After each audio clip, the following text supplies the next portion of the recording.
El libro de Daniel se compone de dos partes. En realidad, el libro de Daniel son dos libros en uno. Y ustedes dicen, ¿cómo es eso? Bueno, el primer libro que encontramos en el libro de Daniel cubre los capítulos 1 al 7. Es muy importante que tengamos eso en mente. Quiero que se imaginen un candelabro que tiene 3 brazos, 7 luces, 7 lámparas. Vamos a notar que el capítulo 1 de Daniel lo podemos poner en la parte de arriba del candelabro. Usted sabe, el candelabro es así, arriba hay una luz, 3 luces acá y 3 luces en el otro lado. Así que el capítulo 1 es la introducción al libro y esa sería la primera luz arriba. Luego, en el primer brazo del candelabro está en un lado Daniel 2 y en el otro lado Daniel 7.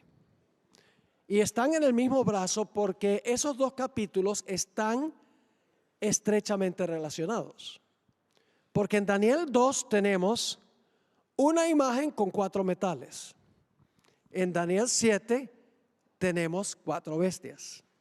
Por eso ponemos esos dos capítulos, el 2 y el 7, en el mismo brazo del candelabro. Luego el capítulo 3 y el capítulo 6 están en el siguiente brazo del candelabro. En un lado está el capítulo 3 y en el otro lado el capítulo 6. Y ustedes dicen, ¿pero por qué? Porque esos capítulos están también relacionados. Daniel 3 habla en cuanto a los 3 jóvenes que fueron echados al horno para que el horno los consumiera.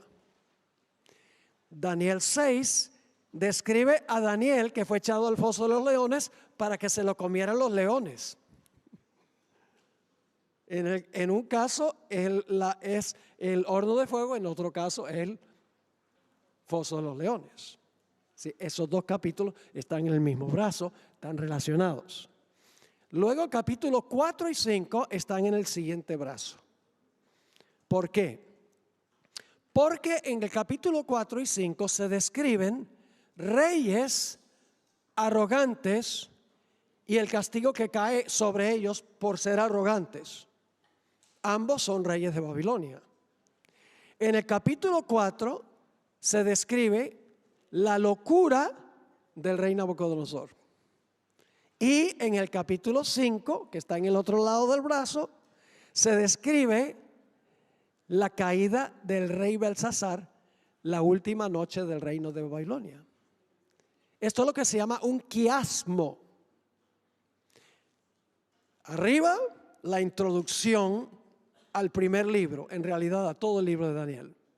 Capítulo 2 y 7 en el primer brazo, capítulo 3 y 6 en el segundo brazo y el capítulo 4 y 5 en el último brazo.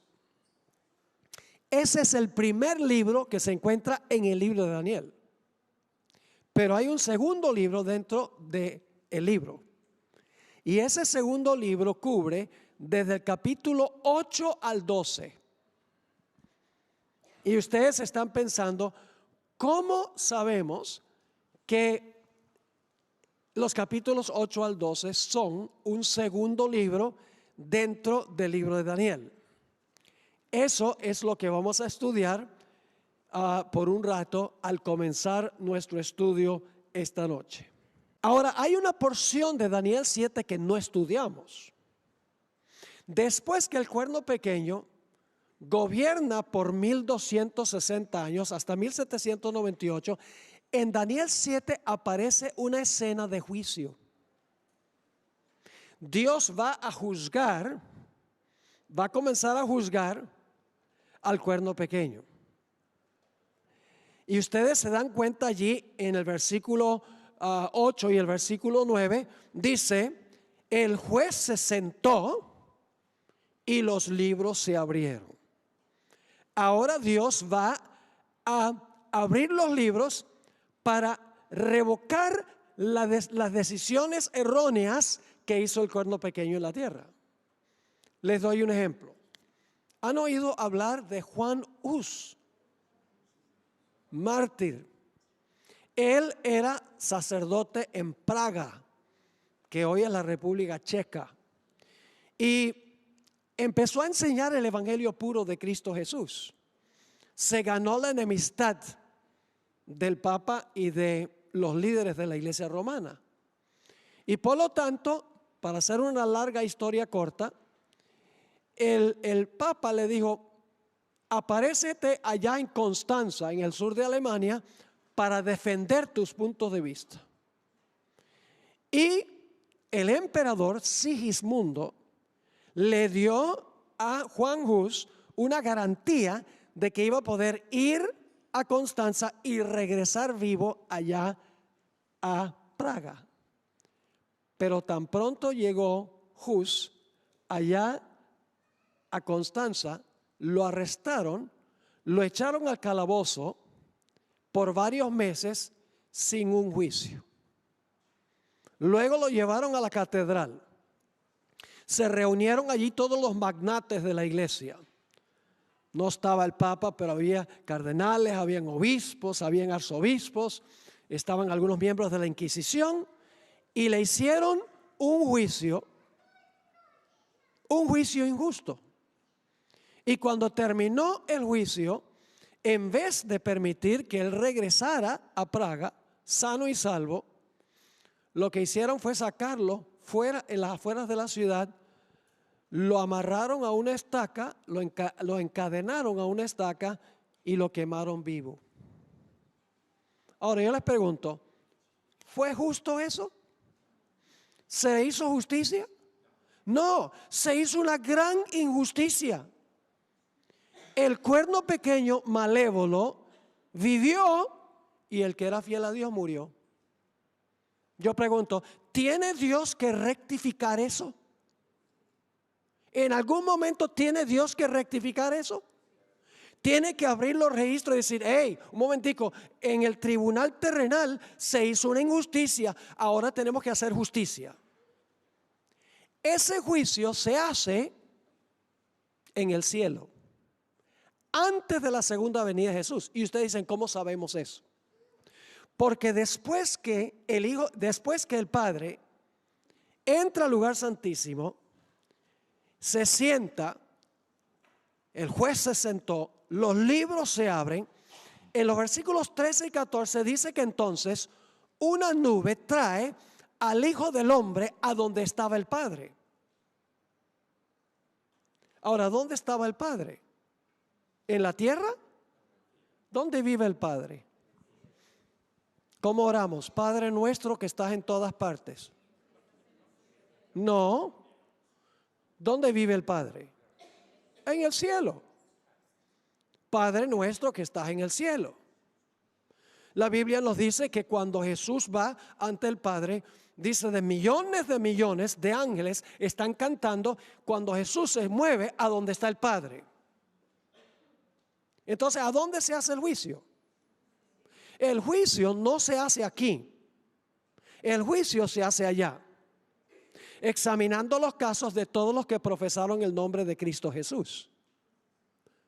Es decir, Dios va a hacer un juicio justo, y cuando termina el juicio, cuando Dios termina de juzgar a cada persona que profesó el nombre de Cristo, se va a revelar quién fue un verdadero creyente. ¿Recuerda que hablamos de esto?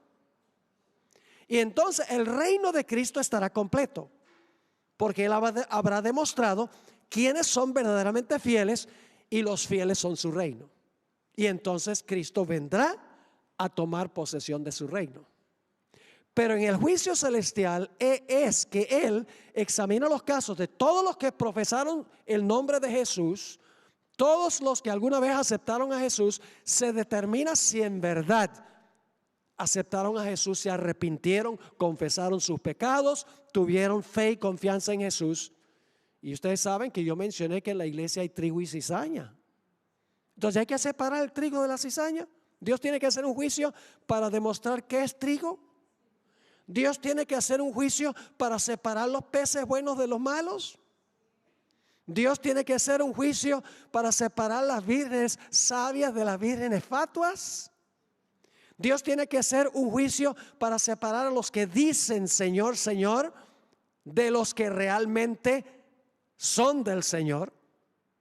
Es necesario separar a los que tienen apariencia de piedad de los que tienen en verdad piedad. Es necesario separar a los lobos vestidos de oveja de las ovejas. Sí, no toda la persona en la iglesia es un verdadero creyente. Por lo tanto, en el juicio se examinan los casos de todos los que profesaron a Jesús, los que en realidad no recibieron genuinamente al Señor Jesucristo. Esos individuos se les pone a un lado. Los que realmente recibieron a Jesús, ese llega a ser el reino de Cristo Jesús. Y cuando Jesús venga, Él viene a recoger los súbditos de su reino para llevarlos al cielo y luego traerlos a la tierra, a donde reinará por los siglos de la eternidad. Es decir, el juicio no es la segunda venida. El juicio no es cuando una persona se muere, como creen la mayoría de las iglesias. Cuando una persona se muere, si la persona era buena, se va para el cielo.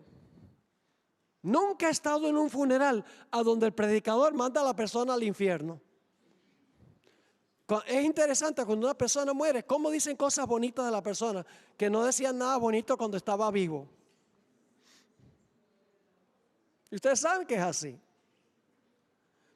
Así que lo que sucede es, el juicio no se realiza cuando la persona muere. Una persona no va al cielo ni va al infierno cuando se muere. Porque ¿cómo Dios los va a mandar al infierno? ¿Cómo los va a llevar al cielo si todavía no ha juzgado sus casos? ¿Me están entendiendo lo que estoy diciendo? Tiene que hacer un juicio investigador primero para revelar quién es digno de ser parte del reino que Jesús va a llevar allá. ¿Está claro ese punto? Ahora, tendríamos que decir mucho más de eso. Ahora, en Daniel 7 se describe ese juicio investigador en el cielo. En Daniel 7, la última parte del capítulo. Eso es muy importante. Ahora vamos a Daniel 12 y el versículo 4. Daniel 12, 4. Ahora vamos a mirar el segundo libro que encontramos en el libro de Daniel. Dice aquí en Daniel 12, 4. Pero tú, Daniel, cierra las palabras y sella ¿qué? Sella el libro para siempre. ¿El libro se sella para siempre? No. Dice, Daniel cierra las palabras y sella el libro hasta el tiempo del fin. Yo pregunto, ¿el libro se va a abrir en algún momento? ¿El libro que fue sellado se va a abrir? Sí, ¿cuándo se va a abrir? En el tiempo del fin. ¿Y qué va a pasar en el tiempo del fin? Dice, muchos correrán de aquí para allá y la ciencia se aumentará. No hay un texto de la Biblia que haya sido más abusado que Daniel 12:4. Se usa para decir, cuando dice la ciencia se aumentará, dice, bueno, eso significa que va a haber cohetes y aviones y trenes y automóviles. Va a haber un tremendo avance de la tecnología. Eso no es lo que está diciendo Daniel 12:4. El contexto indica que hasta el tiempo del fin el libro se iba a sellar o cerrar. Pero en el tiempo del fin, la ciencia o el conocimiento del libro iba a aumentar. Y ustedes dicen, ¿cómo sabemos eso? Porque hay otros versículos de la Biblia que usan el mismo modismo, correr de aquí para allá. Y vamos a ver lo que la gente busca corriendo de aquí para allá. Vamos a Amós 8, 11 y 12. Amós 8 y el versículo 11 y el versículo 12. Y este es un pasaje que indudablemente conocen. He aquí vienen días, dice el Señor, Jehová el Señor, en los cuales enviaré hambre a la tierra, no hambre de pan, ni sed de agua, sino hambre ¿de qué? De oír la palabra de Jehová. ¿Y qué va a hacer la gente? E irán errantes de mar a mar. Es el mismo modismo, correrán, que se usa en Daniel 12 y el versículo 4, solo que aquí se traduce, e irán errantes de mar a mar. Desde el norte al oriente discurrirán. ¿Con qué propósito? Buscando palabra de Jehová y no la hallarán. ¿Qué es lo que se va a buscar en el tiempo del fin? ¿A qué va a correr la gente buscando en el tiempo del fin? Va a querer entender ¿qué? El libro que fue sellado. El libro que fue sellado. Dicho sea de paso, el mismo modismo se usa en 2 Crónicas 16:9, donde dice que los ojos de Jehová se mueven de aquí para allá, escudriñando lo que pasa en la tierra. Es decir, en el tiempo del fin, los ojos de los seres humanos iban a buscar el significado del libro. Se le iba a quitar el sello al libro y la gente iba a querer saber qué significaba lo que fue sellado. ¿Están conmigo o no están conmigo? Hasta ahora. Ahora, escuchen bien. No fue todo el libro de Daniel lo que fue sellado. Todo Daniel no fue sellado. El libro que se menciona aquí no es el libro de Daniel. Es Daniel 8 al 12. La parte de Daniel que tiene que ver con el juicio investigador, que se introdujo en Daniel 7. Ahora, y ustedes dicen, ¿cómo sabemos que no es todo el libro de Daniel que fue sellado? Les voy a dar a continuación varias razones. Razón número 1. Daniel está escrito en 2 idiomas distintos. El capítulo 1, que es la introducción, está en hebreo. Los capítulos 2 al 7, que es el primer libro, están en arameo. Los capítulos 8 al 12 están en hebreo. Es decir, hay una distinción entre los capítulos 2 al 7 y el capítulo 8 al 12.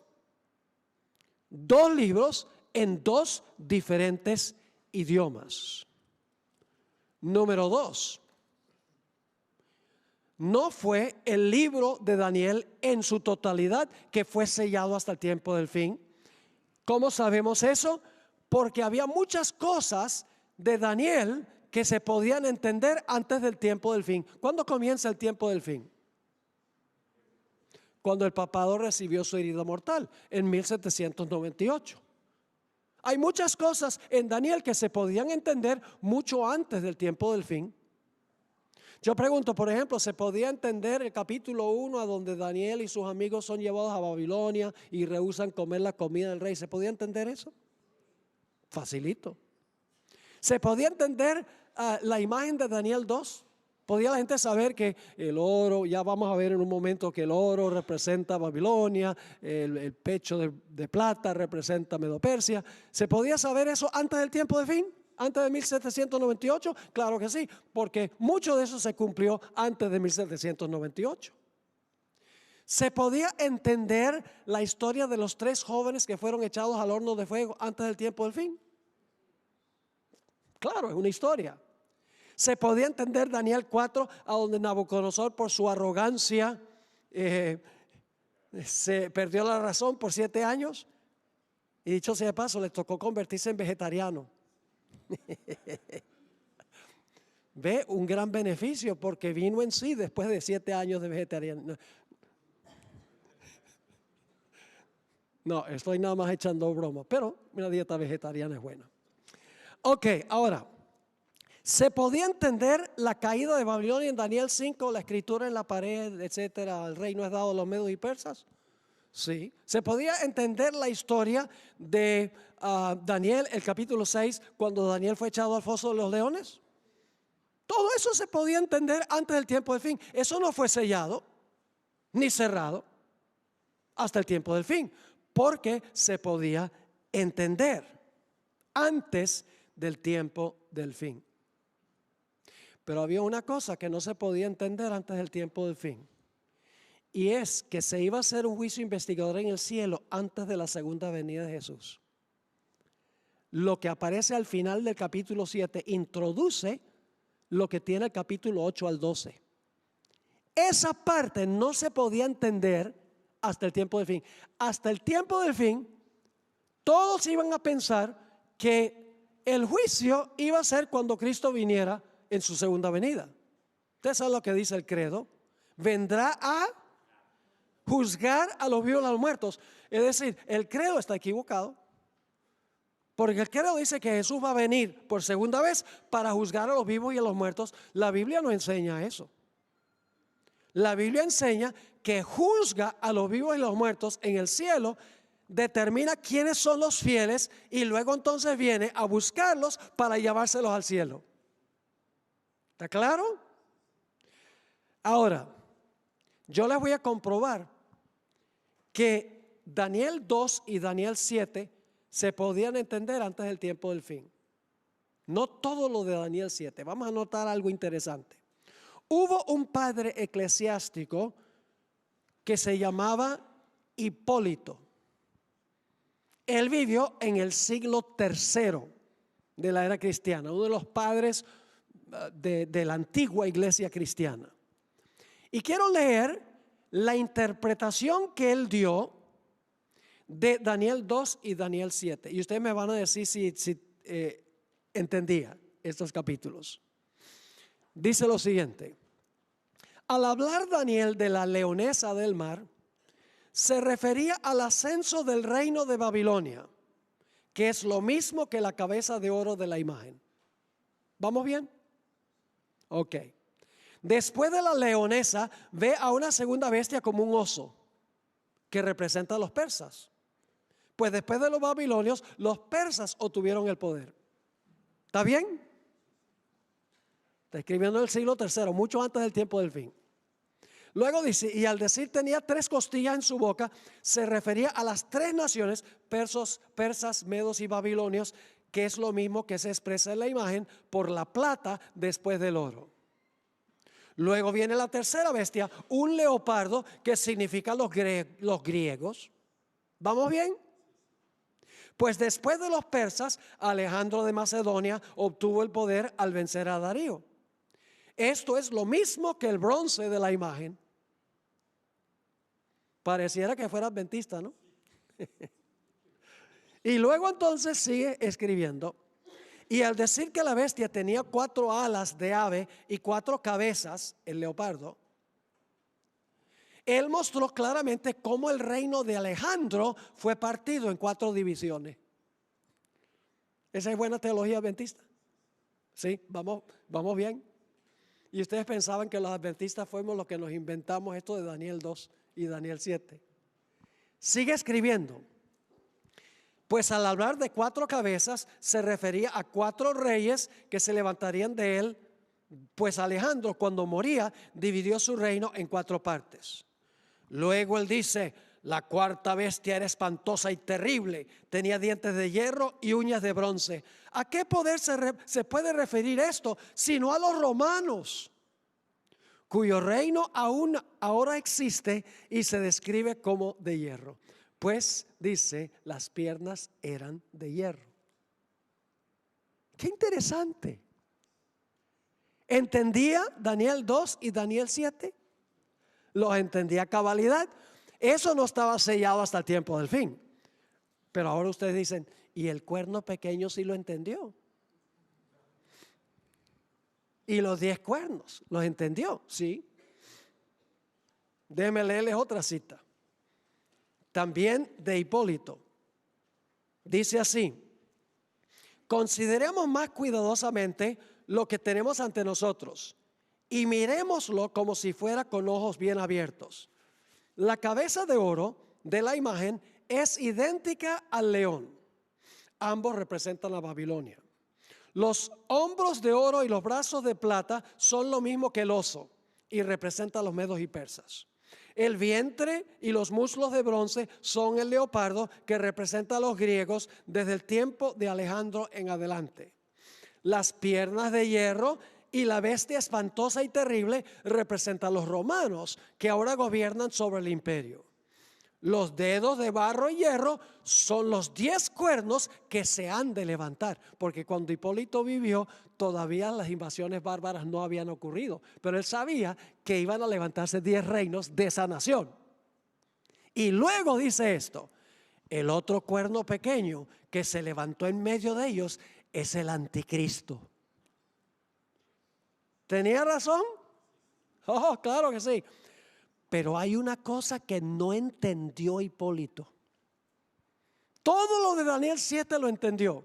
Babilonia, Medo-Persia, Grecia, Roma, las 10 divisiones, el cuerno pequeño como el anticristo. Pero hay un detalle que él no entendió. Escuchen el final de la cita.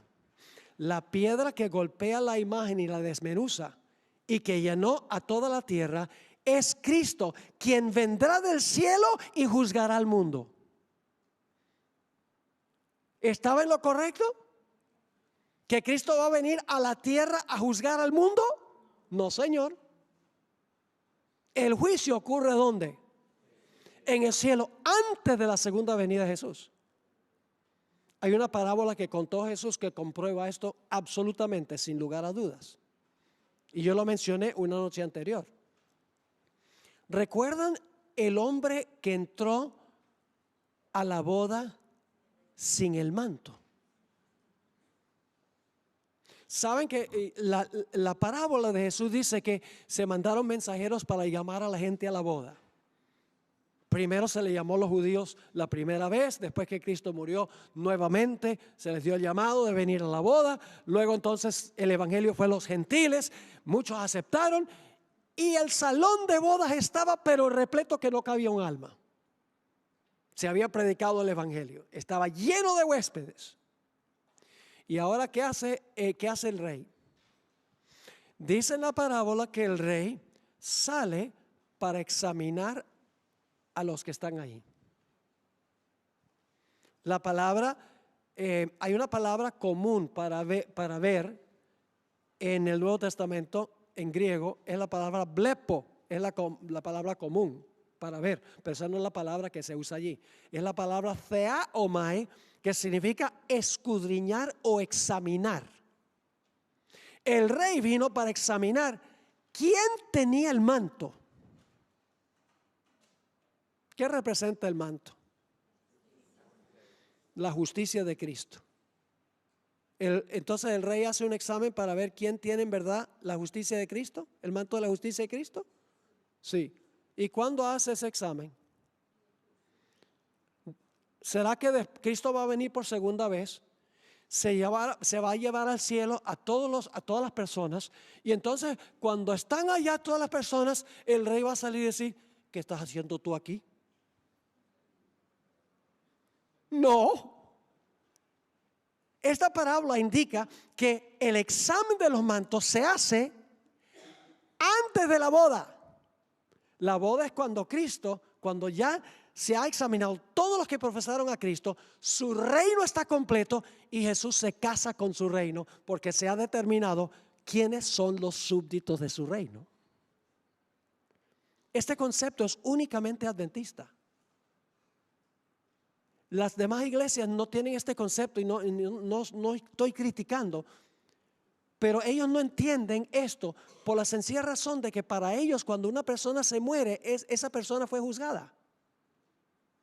Porque si fue buena se fue al cielo, si fue mala se fue al purgatorio, perdón, al infierno. Y si fue medio mala, al purgatorio.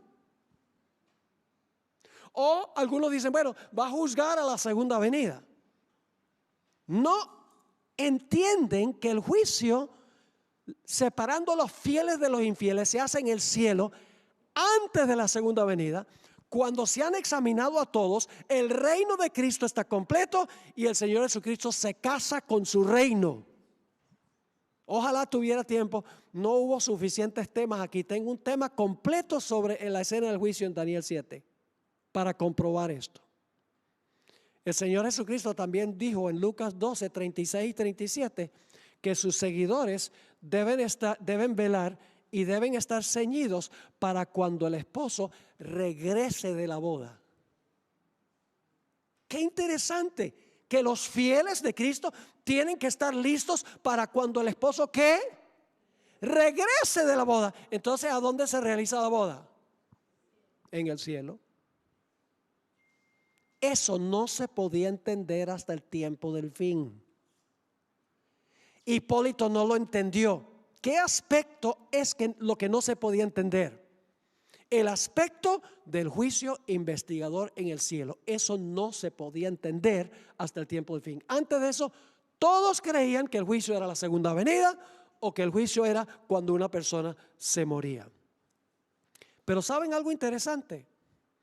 También hay partes de Daniel 8, 9, 10 y 11 que se podían entender antes del tiempo del fin. Por ejemplo, en Daniel 8, vamos a ir más detenidamente ahí en unos momentos. En Daniel capítulo 8 habla de un carnero que tiene dos cuernos como de cordero. ¿Qué representa el carnero que tiene dos cuernos de cordero? Uno más alto que el otro y el más alto salió de último. Los medos y persas. ¿Eso se podía entender antes del tiempo del fin? Pues claro que sí, porque el mismo capítulo dice los dos cuernos son los medos y los persas. Eso se podía entender. Luego macho cabrío, que tiene un cuerno notable, que viene volando, como un leopardo es veloz. El leopardo y el macho cabrío que vuela representan lo mismo. Y dice que ataca al carnero y acaba con el carnero. ¿Qué poder representa el macho cabrío? Grecia. ¿Qué representa su cuerno notable? Su primer rey, que fue ¿quién? Alejandro Magno. Y luego el cuerno se quiebra, es decir, Alejandro Magno muere y en su lugar salen ¿qué?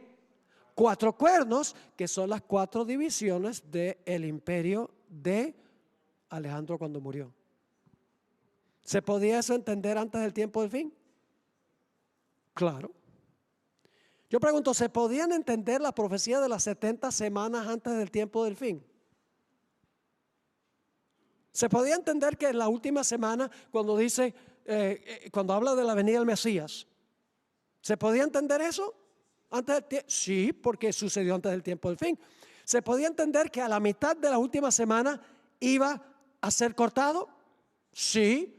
¿Se podía entender que en el año 34 iba a cerrar el periodo de gracia para la teocracia judía? Sí, las 70 semanas se podían entender antes del tiempo del fin. Inclusive porciones de Daniel 11 se podían entender, especialmente la primera mitad o las primeras 3/4 partes de Daniel 11 se entendían antes del tiempo del fin. Había un filósofo pagano que se llamaba Porfirio y era bien porfiado, por cierto. Él tuvo un debate con Tertuliano, uno de los padres de la iglesia, y el debate era en cuanto a Daniel 11. Y Porfirio decía, Tertuliano, Daniel 11 no puede haber sido escrito en el siglo VI antes de Cristo, porque los detalles históricos que aparecen en ese capítulo son precisos y exactos. Tiene que haber sido escrito no en el siglo VI, sino después que ocurrieron los eventos. Y hasta el sol de hoy, por ejemplo, en la iglesia católica y iglesias protestantes liberales, ellos no creen que Daniel escribió Daniel. Ellos creen que el libro de Daniel fue escrito por un autor anónimo después que el capítulo 11 ya se había cumplido, para hacerlo pasar como si fuera una profecía. Pero se podía entender. Porfirio entendió la mayor parte de las secciones históricas del capítulo 11 de Daniel. Es decir, lo que fue sellado hasta el tiempo del fin no fue todo el libro de Daniel. ¿Qué aspecto fue sellado hasta el tiempo del fin? El hecho de que el juicio iba a realizarse en el cielo antes de la segunda venida de Jesús. Ese es el punto que no se podía entender. Así que tenemos 2 razones. ¿Cuál es la primera razón que tenemos? La primera razón son los 2 idiomas. son 2 libros. La segunda razón es que no es la totalidad del libro, es que se podían entender muchas cosas de todo el libro de Daniel antes del tiempo del fin. Déjenme darles la tercera razón. La tercera razón es lo que dice el espíritu de profecía. Elena White captó que no es todo el libro de Daniel que fue sellado. Ella entendió muy bien que era una parte de Daniel que fue sellado. Déjenme leerles 2 o 3 citas. Esto se encuentra en Hechos de los Apóstoles 4:67. En el Apocalipsis todos los libros de la Biblia se encuentran y terminan. En él está el complemento del libro de Daniel. Uno es una profecía, el otro una revelación. Escuchen ahora, el libro que fue sellado no fue el Apocalipsis, sino aquella porción de la profecía que fue sellado. ¿La qué? Aquella porción de la profecía de Daniel que se refiere a los últimos días. Y entonces, ¿de qué libro sellado está hablando ella? Sigue la cita. El ángel ordenó: tú, empero Daniel, cierra las palabras y sella el libro hasta el tiempo del fin. Aquí hay otra cita. Conflicto de los siglos, página 405. El mensaje de la salvación se ha predicado en todos los siglos. Pero este mensaje se está refiriendo al mensaje del primer ángel que dice: la hora de su juicio ha llegado. Yo pregunto, ese concepto, la hora de su juicio ha llegado, ¿lo podía predicar Lutero? ¿Lutero podía predicar el mensaje del primer ángel? No, ¿por qué? Porque la hora del juicio no había llegado. ¿Podía el apóstol Pablo predicar la hora del juicio ha llegado? No. ¿Pedro? No. ¿Calvino? ¿Wesley? No. ¿Quiénes eran los únicos que podían proclamar que la hora del juicio ha llegado? Los que vivían ¿en qué época? En el tiempo del fin. En el tiempo del fin. Así que ella dice: el mensaje de la salvación se ha predicado en todos los siglos. Pero este mensaje, el mensaje del primer ángel, la hora de su juicio ha llegado, es parte del evangelio que solo podía ser proclamado en los últimos días, pues solo entonces podía ser verdad que la hora del juicio había llegado. Las profecías presentan una sucesión de acontecimientos, como Daniel 7, león, oso, leopardo, dragón, 10 cuernos, cuerno pequeño y luego el juicio. Ella dice: las profecías presentan una sucesión de acontecimientos que llevan al comienzo del juicio. Esto es particularmente cierto del libro de Daniel. Ahora escuchen. Pero la parte de su profecía que se refería a los últimos días, debía Daniel cerrarla y sellarla hasta el tiempo del fin. ¿Todo el libro está sellado hasta el tiempo del fin? No, ella dice: la parte de su profecía que se refería a los últimos días, debía Daniel cerrarla y sellarla hasta el tiempo del fin. Un mensaje relativo al juicio, basado en el cumplimiento de estas profecías, no podía ser proclamado antes de que llegásemos a ese tiempo. Pero al tiempo del fin, dice el profeta, muchos correrán de aquí para allá y la ciencia será aumentada. ¿La ciencia de qué? ¿Qué se iba a descubrir en el tiempo del fin? Que no se sabía antes. Se iba a descubrir que el juicio iba a comenzar en el cielo antes de la segunda venida de Jesús. Razón número 4. La evidencia interna de Daniel 8 al 12 revela que el tema central es el juicio. Y ustedes dicen: ¿cómo es eso? Pues vamos a tomar los capítulos uno por uno. Los capítulos, y lo vamos a hacer brevemente, los capítulos 8, 9, 10, 11 y 12, para ver si el tema central es el juicio. Bueno, empecemos con Daniel, el capítulo 8.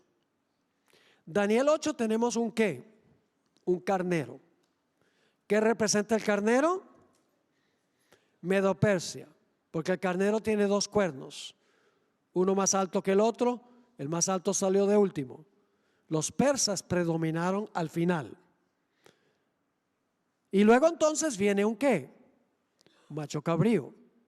Macho cabrío tiene un cuerno notable, que es ¿qué? Alejandro Magno. Luego entonces se quiebra el cuerno y salen 4 cuernos que representan las divisiones del imperio que había sido de Alejandro Magno. Luego surge un cuerno pequeño. Y lo interesante es que el cuerno pequeño tiene 2 etapas. La primera etapa del cuerno pequeño es que el cuerno pequeño se extiende geográficamente, horizontalmente.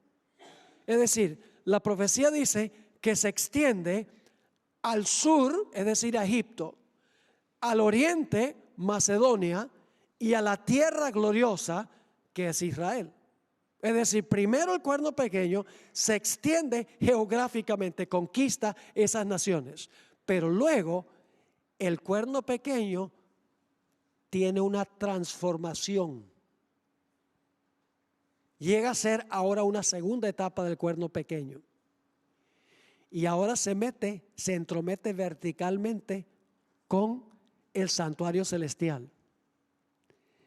Dice que le quita el continuo al príncipe del pacto. Dice allí que pone la abominación asoladora. Es decir, el cuerno pequeño primero representa Roma, que se extendió geográficamente, pero luego hay una Roma religiosa, como el cuerno pequeño, que habló blasfemias contra el Altísimo, persiguió a los santos del Altísimo, pensó que podía cambiar la ley del Altísimo. Y luego entonces, después que se describe la obra del cuerno pequeño, se oye a 2 ángeles hablando en el cielo. Un ángel le dice: ¿cuánto tiempo va a durar la visión que cubre el carnero, el macho cabrío, el cuerno pequeño en sus 2 fases? ¿Hasta cuándo va a durar esa visión? Y se oye la voz del otro ángel que dice: hasta 2300 días y el santuario será purificado. ¿Y qué pasó con Daniel cuando escuchó eso? Se desmayó, se enfermó. Pueden leerlo al final del capítulo 8, dice que Daniel se enfermó. ¿Por qué es que Daniel se enfermó? ¿Cuánto tiempo había dicho Dios que Israel iba a permanecer cautivo en Babilonia y no iban a tener su templo y su ciudad? 70 años.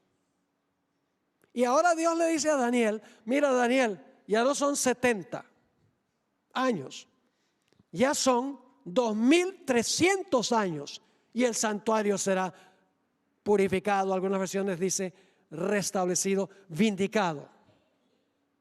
Y por lo tanto Daniel dice: ay no, los pecados de Israel son tan grandes que Dios va a extender el periodo de 70 años a 2300 años.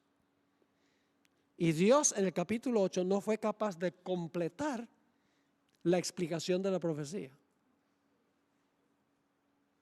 Quedó en suspenso porque Daniel se desmayó, se enfermó por varios días. Es decir, en algún momento posterior a Daniel 8, tiene que ser que Dios terminó la explicación que quedó suspendida. ¿Están conmigo o no? Estoy tratando de describir lo mejor que puedo de forma global para que puedan comprender especialmente lo que vamos a hablar mañana, porque mañana vamos a empezar a hablar de Daniel el capítulo 11. Así que Daniel se enferma cuando dice 2300 días el santuario será purificado. Ahora vamos al capítulo 9. ¿Tiene algo que ver entonces en la purificación del santuario con el juicio? Recuerdan que en Israel los pecados entraban al santuario. La gente se arrepentía, confesaba sus pecados y a través de la sangre los pecados entraban al santuario y el santuario, ¿qué pasaba? Se contaminaba. Así que era necesario en el juicio purificar el santuario de todos los pecados que habían entrado allí. Y Dios le está diciendo a Daniel, hasta 2300 días y el santuario será purificado. Ahora, el problema es que en Daniel el capítulo 8 no se da una fecha de comienzo para los 2300 días o años. Dice sencillamente 2300 días y el santuario será purificado, pero no da una fecha de comienzo. ¿Cuándo comienzan los 2300 días? Pues sin una fecha de comienzo, ¿cómo se va a saber cuándo va a comenzar el juicio? Ahora escuchen, venimos al capítulo 9. En el capítulo 9, la mayor parte del capítulo tiene una oración de Daniel. Una de las oraciones más hermosas de la Biblia. ¿Y qué está orando Daniel? Ustedes pueden leer la oración. Dice, nosotros hemos pecado, hemos hecho lo malo delante de tus ojos, hemos practicado idolatría, merecemos estar en Babilonia cautivos. Pero luego Daniel dice, en el versículo 21, dice, no demores en cumplir lo que tú prometiste hacer, que íbamos a permanecer cautivos 70 años. Es decir, Daniel está pensando, Dios ha dicho que va a extenderlo a 2300 años y entonces el santuario será restablecido, vindicado, purificado. Y él está diciendo, Señor, por favor, cumple tu palabra, hemos pecado. Y entonces, ¿sabe lo que sucede? El mismo ángel Gabriel que vino en Daniel 8 a explicarle lo del carnero y el macho cabrío y que habló del periodo de tiempo de los 2300 años, ahora regresa. ¿Y qué le da a Daniel? Le da la profecía de las 70 semanas. ¿Y saben lo que dice? Le dice, Daniel, 70 semanas son cortadas para tu pueblo y para tu ciudad. Dice en diferentes versiones, 70 semanas son establecidas, pero en realidad en el hebreo la palabra cortados se debe usar. Ahora, ¿cortados de dónde? 70 semanas cortadas de dónde? Tiene que ser cortadas de los 2300 días, del periodo más largo. Así que Dios le dice, 70 semanas de los 2300 días son cortadas y son para el pueblo de Israel y para la ciudad y para el templo. Y luego da la fecha de comienzo de las 70 semanas y de los 2300 días, porque comienzan al mismo tiempo. Dice, desde la salida de la palabra, para restaurar y edificar a Jerusalén, habrá ¿cuántas semanas? 70 semanas. El Mesías vendrá al final de la semana número 69. A la mitad de la semana número 70, el Mesías será cortado. Y en el año 34, al final de la última semana, se acaba la teocracia judía por haber rechazado al Mesías. Entonces yo pregunto, en Daniel el capítulo 9, ¿se da la fecha para el comienzo de los 2300 días?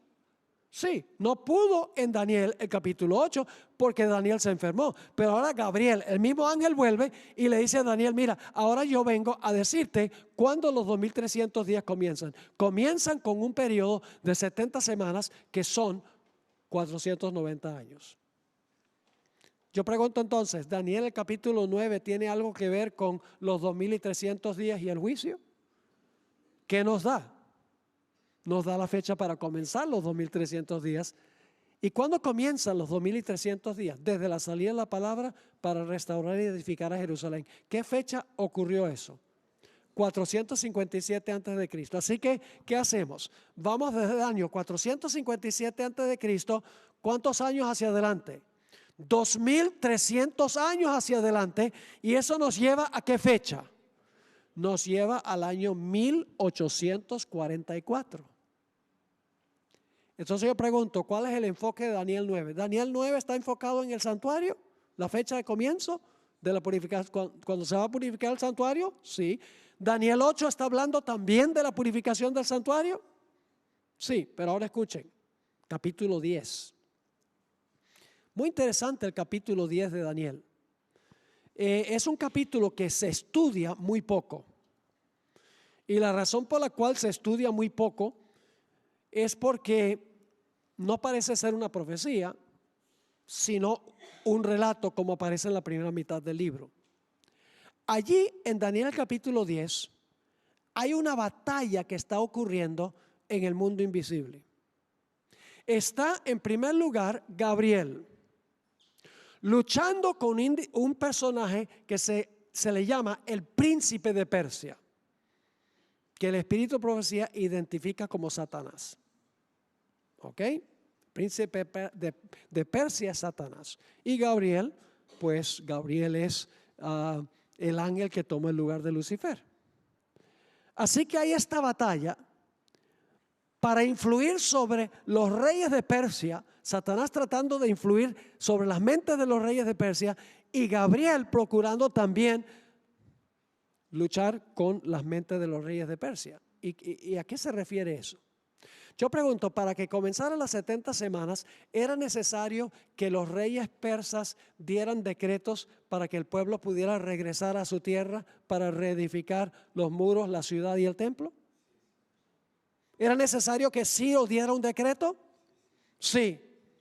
¿Qué estaba haciendo el príncipe de Persia? Le estaba diciendo a Ciro, ¿qué cosa? No deje el decreto. ¿Y qué estaba haciendo Gabriel? Da el decreto.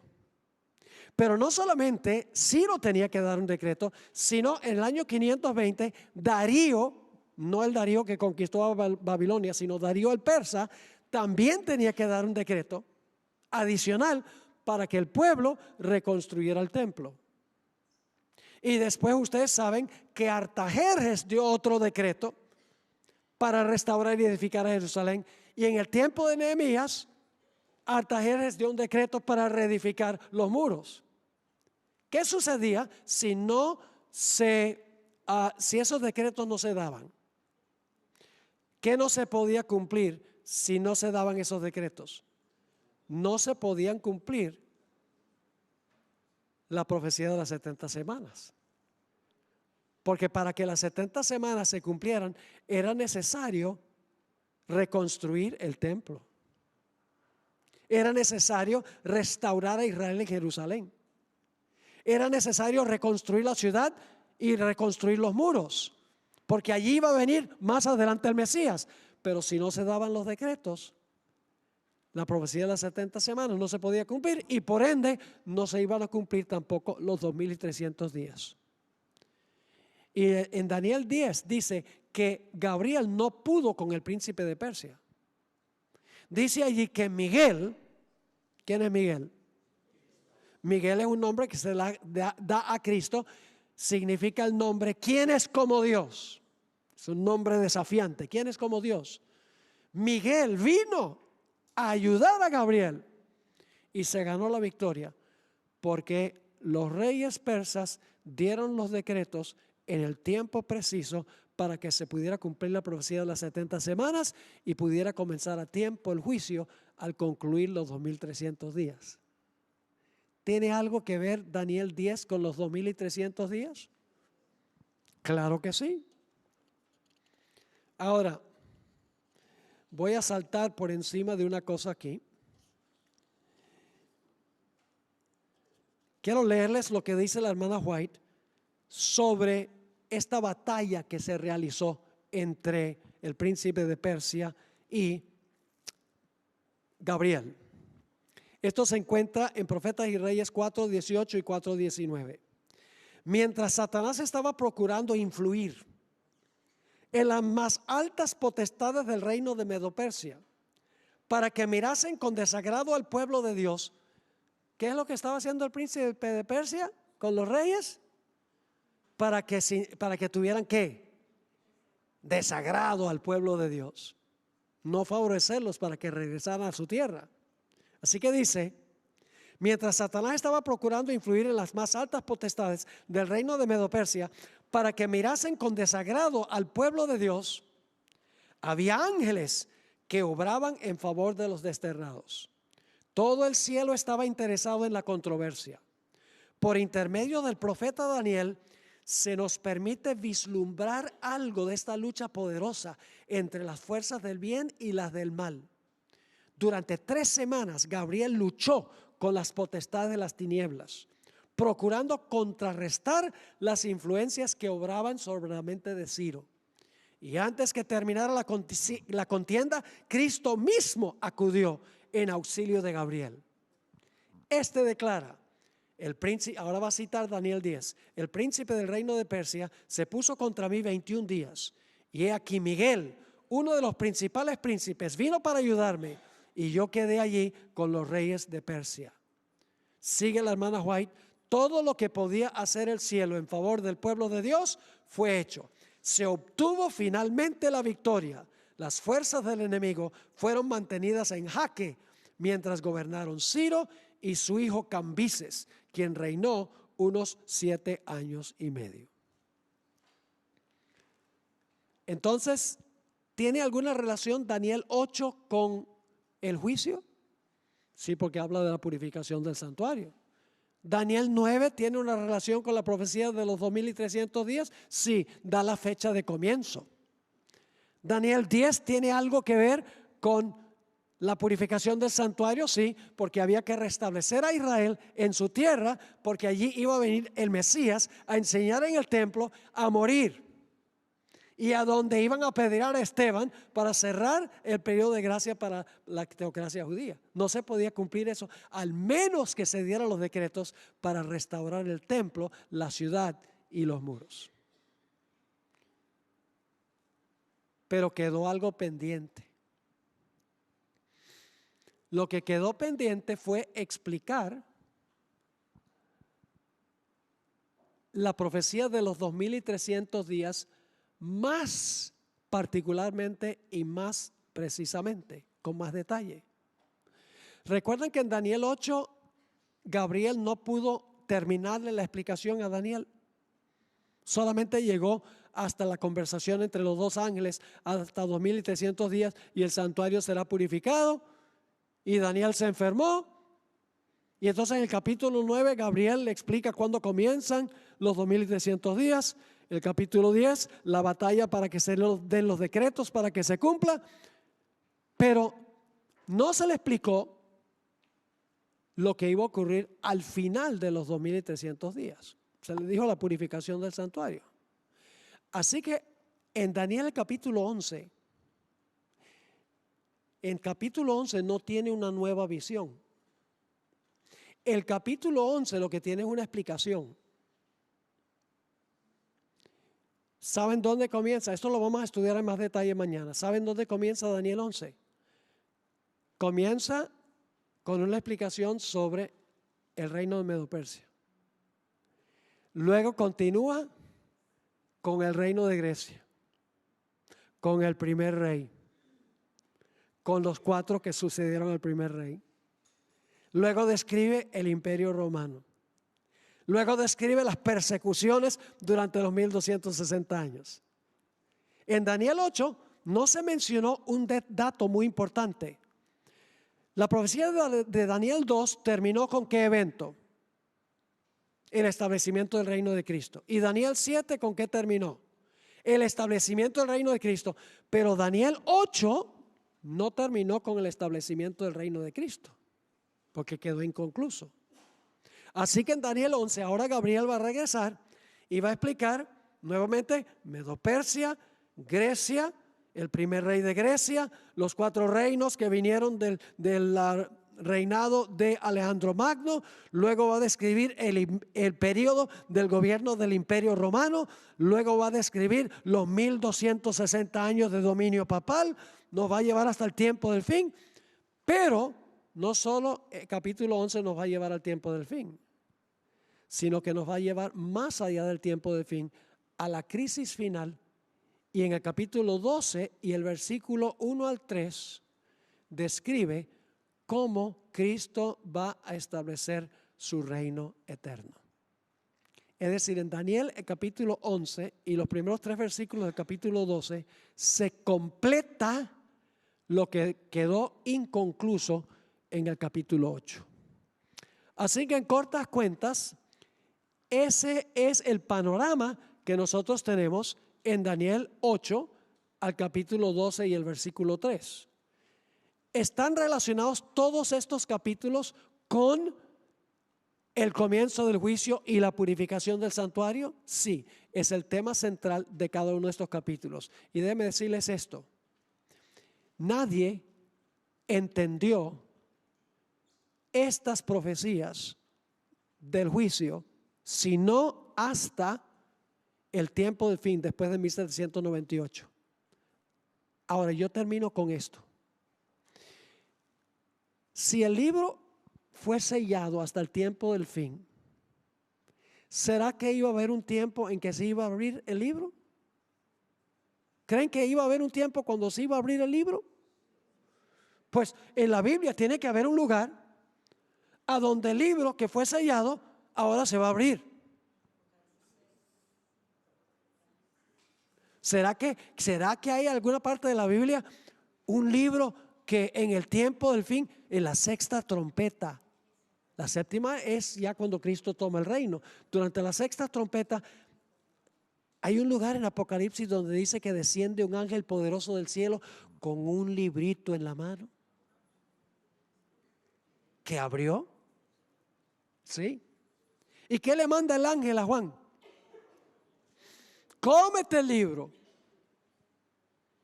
¿Y qué pasó cuando se comió el libro?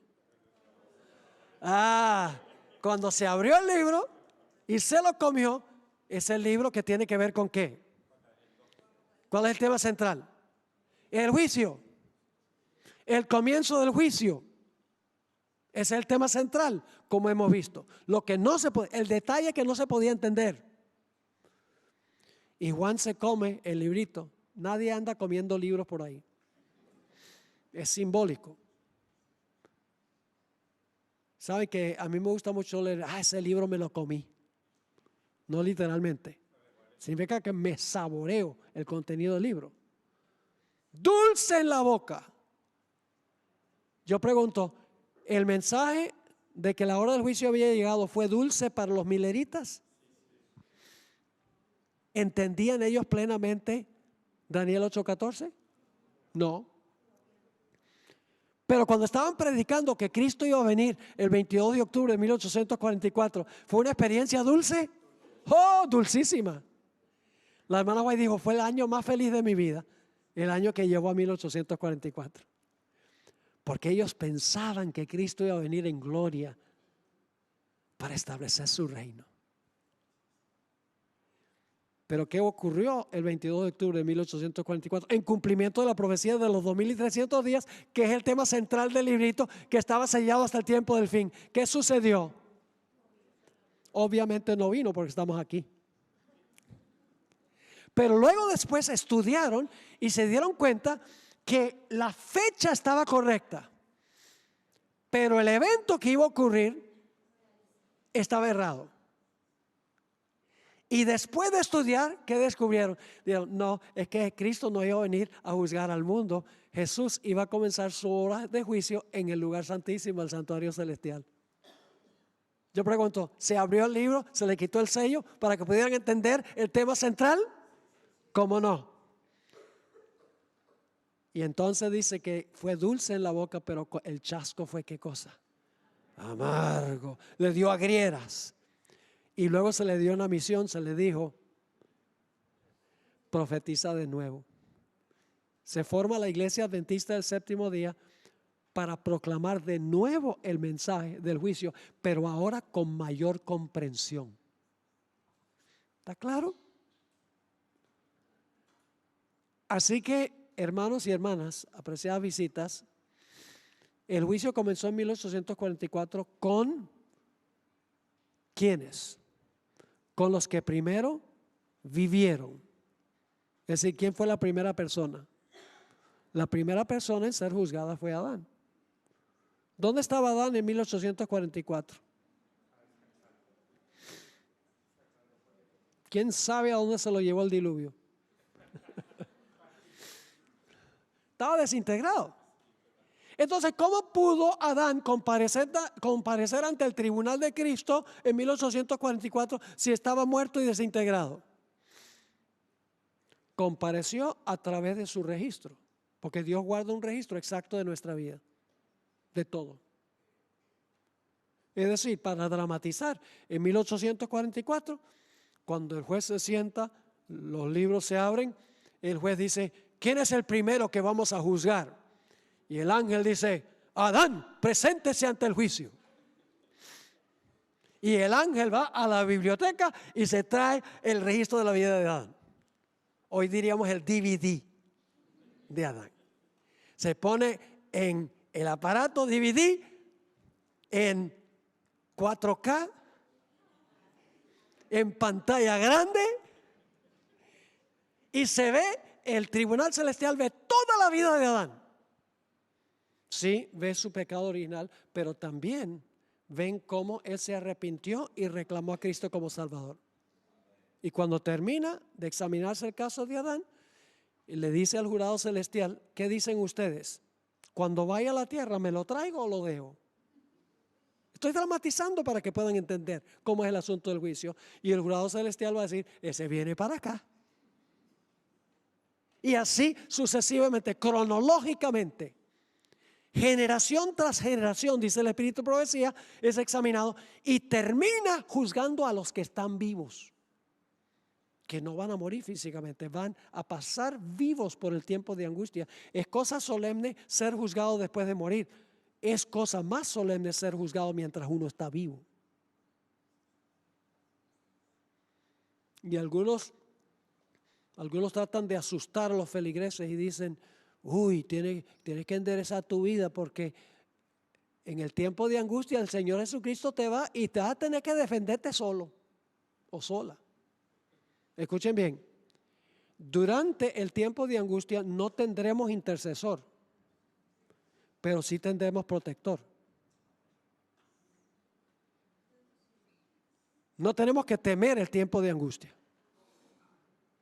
porque en el tiempo de angustia, aunque Jesús no va a interceder por los pecados, va a defender a sus hijos que están pasando por este periodo de angustia. ¿Y qué sucede? Cuando Dios juzgue a la última persona que profesó el nombre de Cristo, su reino está completo. Porque el juicio ha demostrado quiénes son los verdaderos creyentes. Y entonces Jesús se casa con su reino. ¿Están entendiendo lo que es el asunto, casarse con su reino? Y entonces el Señor Jesucristo, ¿qué hará? El reino está completo. Habrá un tiempo de angustia. Al final del tiempo de angustia, Jesús vendrá a este mundo. El juicio ya ha ocurrido. Viene a este mundo y recibe a sus fieles y los lleva al cielo por 1000 años de vacación. Bueno, es una vacación de trabajo, porque vamos a hacer una obra de juicio. Y los que se quedaron,